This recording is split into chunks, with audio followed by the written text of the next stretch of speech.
Hello and thanks for joining me today. This is Mike Rabbits with the Thomas Kincaid Network. And today on Destination America, we found ourselves on Highway 25 in California, just south of Hollister. We found a nice, quaint town called Tres Pinos. And today we're going to go into the inn at Tres Pinos. And the owner, Mike Howard, is going to show us around and tell us a little bit about his restaurant. So come on with me.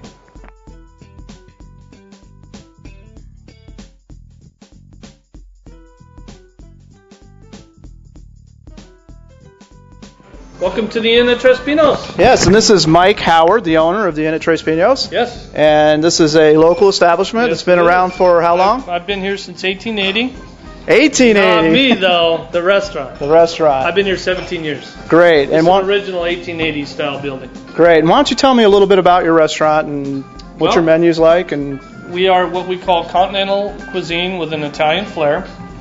I've been here 17 years, and I took over in 1991. This has always been a great restaurant with a great reputation. Most of my clientele is probably 60% local, and the remaining being from San Francisco, San Jose, Monterey, Carmel area. A lot of word-of-mouth advertising. People come here and they tell their friends, you've got to come and visit. I haven't spent $1 in advertising in the last 10 years. Great. And so what about like celebrity fare? You got any celebrities that come in here? Yes, I do. I'll show you a couple pictures as we walk around.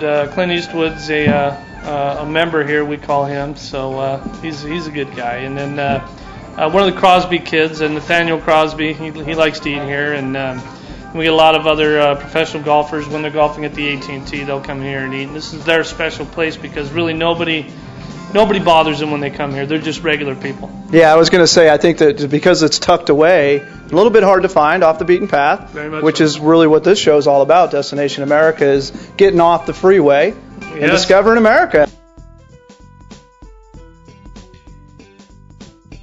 This is designed, my main interest, my hobby is fly fishing. Okay. So what you're going to see in here is everything has to do with fly fishing. I have my grandfather's fly rods up on the walls there. A lot of my pictures that I enjoy the state of Idaho where I fly fish a lot. So you'll see a lot of that in this room. It's very comfortable. It's got good colors.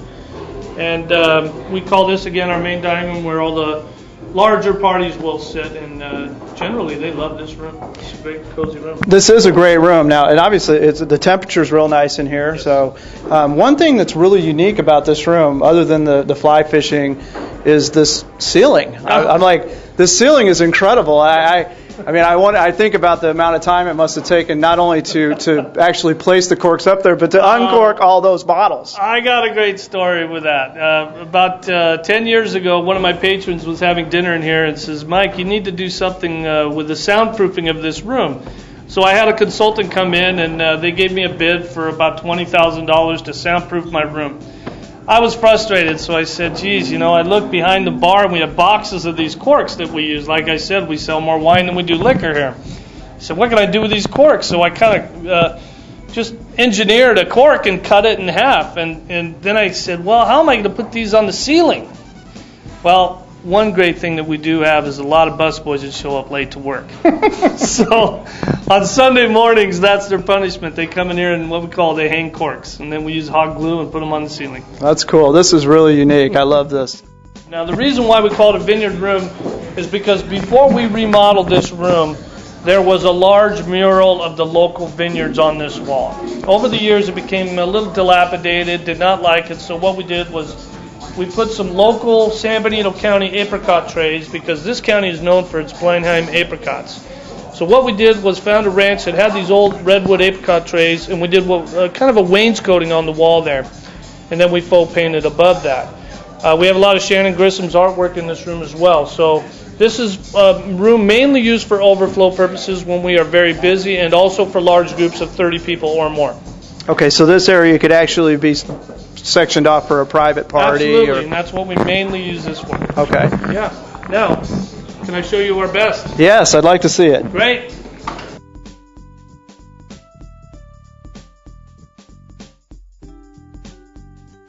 The famous wine room. Come on in. This is one of the reasons why I bought this restaurant.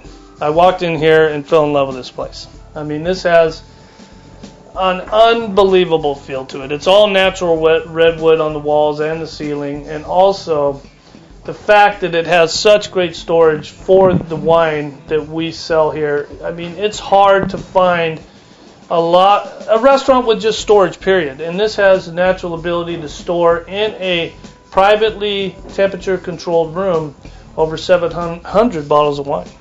Great. And how old are some of these bottles of wine? Well, probably my oldest would be a 1964, which would be the year I was born. BV, Georges de la Tour Vineyards, Cabernet Sauvignon. So that's in my secret box down below. Yeah, that one's not going to be uncorked anytime soon. No, not anytime soon. But we really love this room, and so do my customers. And this room is called for almost on a nightly basis. And we don't charge for this room. It's first come, first serve, and it'll seat anywhere from 2 people up to 12. Great. So yeah, the ambiance in here. If I was to be wanting to take my wife out for a real nice, cozy. This would really do it. You can repropose that night and be in good shape. Hopefully she'd say yes again, of course. Yeah, she would. She'd love you. Well, tell me a little bit about the wine that's in this room, because I see a lot of bottles of wine on the wall, and I wonder how many of these bottles of wine came from local vineyards. Well, let me tell you, that's a great question.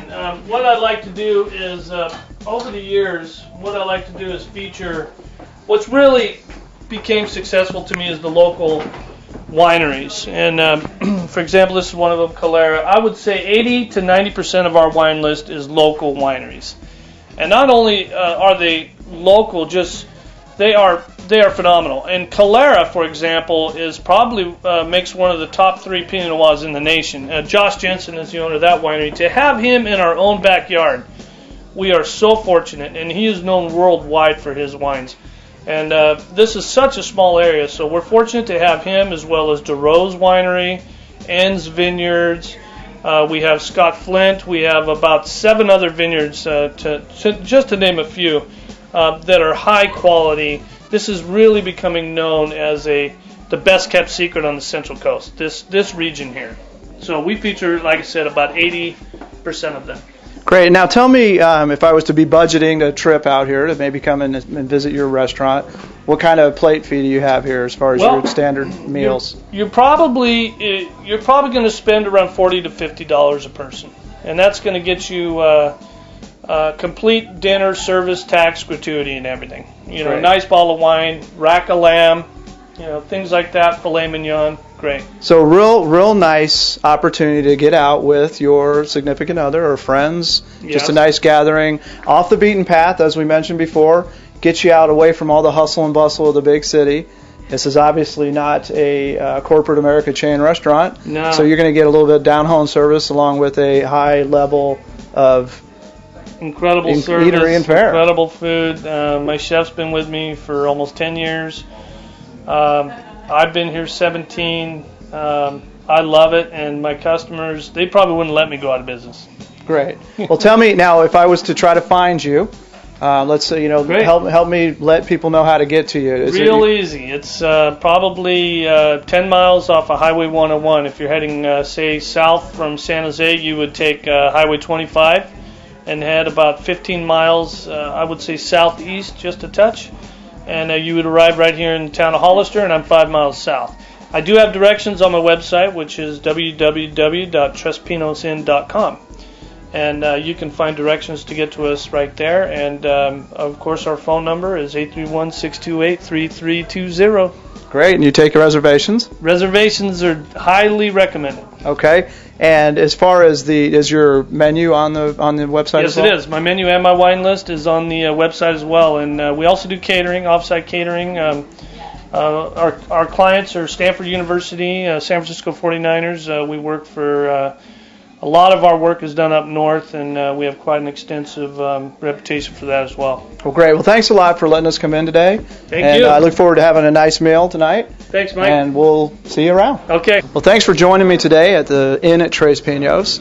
And if you don't mind, I'm going to go ahead and enjoy my appetizer, which is arriving right now. Bon appetit. Thank you very much. This looks delicious, and I'm going to love every minute of this. And I hope you join me again on Destination America.